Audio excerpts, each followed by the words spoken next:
ನಮಸ್ಕಾರ ಆತ್ಮೀಯರೇ, media house ಕನ್ನಡಗೆ ಸ್ವಾಗತ. ಬಿಗ್ ಬಾಸ್ ಅನ್ನೋದು 100 ದಿನದ ಆಟ. ಇಲ್ಲಿ ಇರುವಷ್ಟು ದಿನ ಕಪ್ ಗೆಲ್ಲೋದಿಕ್ಕಾಗೆ ಆಡೋದು. ಅಲ್ಲಿರೋದು ನಮ್ಮನೆ, ಇಲ್ಲಿರೋದು ಸುಮ್ಮನೆ ಅನ್ನೋ ಆಂಗಲ್ ನಲ್ಲೇ ಎಲ್ಲರೂ ಆಟ ಆಡೋದು.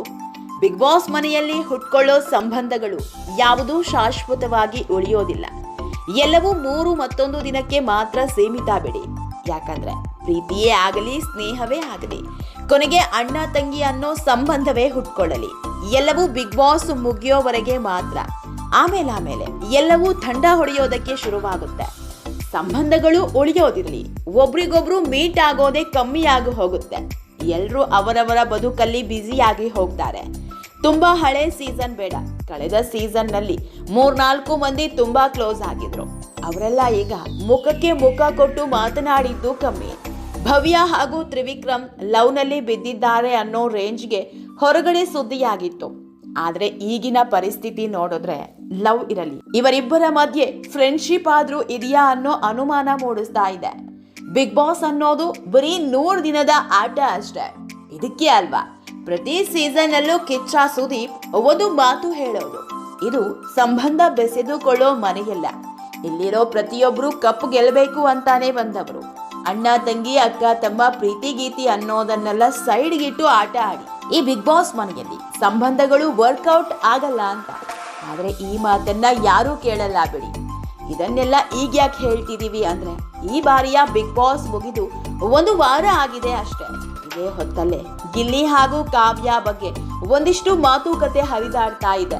ಬಿಗ್ ಬಾಸ್ ಮನೆಯಲ್ಲಿದ್ದಾಗ ಗಿಲ್ಲಿ ಹಾಗೂ ಕಾವ್ಯ ಲವ್ ನಲ್ಲಿದ್ದಾರೆ. ಫ್ಯಾನ್ಸ್ಗಳೇ ಮುಂದೆ ನಿಂತು ಮದುವೆ ಮಾಡ್ತೀವಿ ಅನ್ನೋ ಸುದ್ದಿ ಹರಿದಾಡ್ತಾ ಇತ್ತು. ಮಗನ ಪ್ರೀತಿ ಬಗ್ಗೆ ಗಿಲ್ಲಿ ತಂದೆ ಬಳಿ ಕೇಳಿದಾಗ ಅವನು ಯಾವ ಹುಡುಗಿಯನ್ನ ಕರ್ಕೊಂಡು ಬಂದು ತೋರಿಸಿದ್ರು ನಾವ್ ರೆಡಿ, ಅವನು ಇಷ್ಟಪಟ್ಟ ಹುಡುಗಿ ಜೊತೆಗೆ ಮದುವೆ ಮಾಡ್ತೀವಿ ಅಂದಿದ್ರು. ಹೀಗಾಗಿ ಏನೇನೋ ಸುದ್ದಿಗಳು ಹರಿದಾಡೋದಕ್ಕೆ ಶುರುವಾಗಿದ್ವು. ಆದ್ರೆ ಈಗ ಕಾವ್ಯ ಗಿಲ್ಲಿ ಫ್ಯಾನ್ಸ್ಗೆ ಶಾಕಿಂಗ್ ನ್ಯೂಸ್ ಕೊಟ್ಟಿದ್ದಾರೆ. ಇದೆಲ್ಲದ್ರ ಬಗ್ಗೆ ಇವತ್ತಿನ ವಿಡಿಯೋದಲ್ಲಿ ಹೇಳ್ತಾ ಹೋಗ್ತೀವಿ. ಅದಕ್ಕೂ ಮೊದಲು ನೀವಿನ್ನೂ ನಮ್ಮ ಚಾನೆಲ್ನ ಸಬ್ಸ್ಕ್ರೈಬ್ ಮಾಡಿಲ್ಲ ಅಂದರೆ ಮಿಸ್ ಮಾಡಬೇಡಿ, ಈಗಲೇ ಸಬ್ಸ್ಕ್ರೈಬ್ ಮಾಡಿ. ಈ ವಿಡಿಯೋನ ಕೊನೆವರೆಗೂ ನೋಡಿ, ನಿಮ್ಮ ಅನಿಸಿಕೆಗಳನ್ನು ಕಾಮೆಂಟ್ ಮಾಡಿ. ಆತ್ಮೀಯರೇ, ಬಿಗ್ ಬಾಸ್ ಸೀಸನ್ 12ರಲ್ಲಿ ಅತ್ಯುತ್ತಮ ಜೋಡಿ ಅಂತ ಯಾರನ್ನಾದ್ರೂ ಕರೆದ್ರೆ ಅದು ಗಿಲ್ಲಿ ಹಾಗೂ ಕಾವ್ಯ. ಈ ಸೀಸನ್ನ ಹೈಲೈಟ್ಸೇ ಇವರಿಬ್ಬರ ಜೋಡಿಗೆ ಇಡೀ ಕರುನಾಡೆ ಫಿದಾ ಆಗಿ ಹೋಗಿತ್ತು. ಇವರಿಬ್ಬರ ಮಧ್ಯೆ ಪ್ರೀತಿ ಪ್ರೇಮ ಇತ್ತೋ ಇಲ್ವೋ ಗೊತ್ತಿಲ್ಲ, ಆದ್ರೆ ಜನ ಮಾತ್ರ ಇವರಿಬ್ಬರನ್ನ ಲವರ್ ರೀತಿ ನೋಡೋದಕ್ಕೆ ಶುರು ಮಾಡಿದ್ರು. ಗಿಲ್ಲಿ ಕಾವ್ಯ ಜೋಡಿ ಮೇಡ್ ಫಾರ್ ಈಚ್ ಅದರ್ಸ್ ಅಂತ 100 ಫ್ಯಾನ್ಸ್ ಪೇಜ್ ಕ್ರಿಯೇಟ್ ಆಗಿದೆ. 2-3 ದಿನದ ಹಿಂದೆ ಗಿಲ್ಲಿ ಫ್ಯಾನ್ಸ್ ಹಾಗೂ ಕಾವ್ಯ ಫ್ಯಾನ್ಸ್ ಸೇರ್ಕೊಂಡು ಬೇಲೂರಿನ ನಾಗೇಶ್ವರ ದೇವಸ್ಥಾನಕ್ಕೆ ಹೋಗಿದ್ದಾರೆ. ಇದು ತುಂಬಾನೇ ಪವರ್ಫುಲ್ ದೇಗುಲ.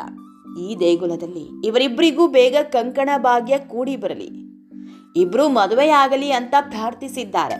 ಈ ಬಗ್ಗೆ ನನಗೆ ಗೊತ್ತಿಲ್ಲ, ನಾನು ಗಿಲ್ಲಿಯನ್ನ ಯಾವತ್ತೂ ಮದುವೆಯಾಗೋ ದೃಷ್ಟಿಯಲ್ಲಿ ನೋಡಿಲ್ಲ. ಸ್ನೇಹಿತರಾಗಿ ನಾವಿಬ್ರು ತುಂಬಾ ಖುಷಿಯಾಗಿದ್ದೇವೆ ಅಷ್ಟೇ. ನಾನು ಮಾನಸಿಕವಾಗಿ ಮದುವೆ ರಿಲೇಶನ್ಶಿಪ್ಗೆಲ್ಲ ಸಿದ್ಧಳಿಲ್ಲ.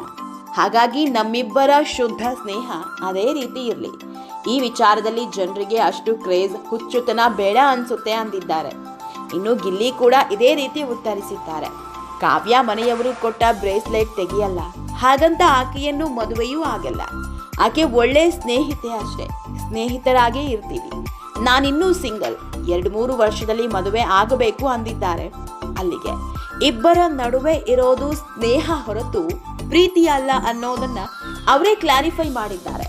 ಆತ್ಮೀಯರೇ, ಈ ವಿಡಿಯೋ ಇಷ್ಟವಾದಲ್ಲಿ ಲೈಕ್ ಮಾಡಿ, ಶೇರ್ ಮಾಡಿ, ಕಾಮೆಂಟ್ ಮಾಡಿ.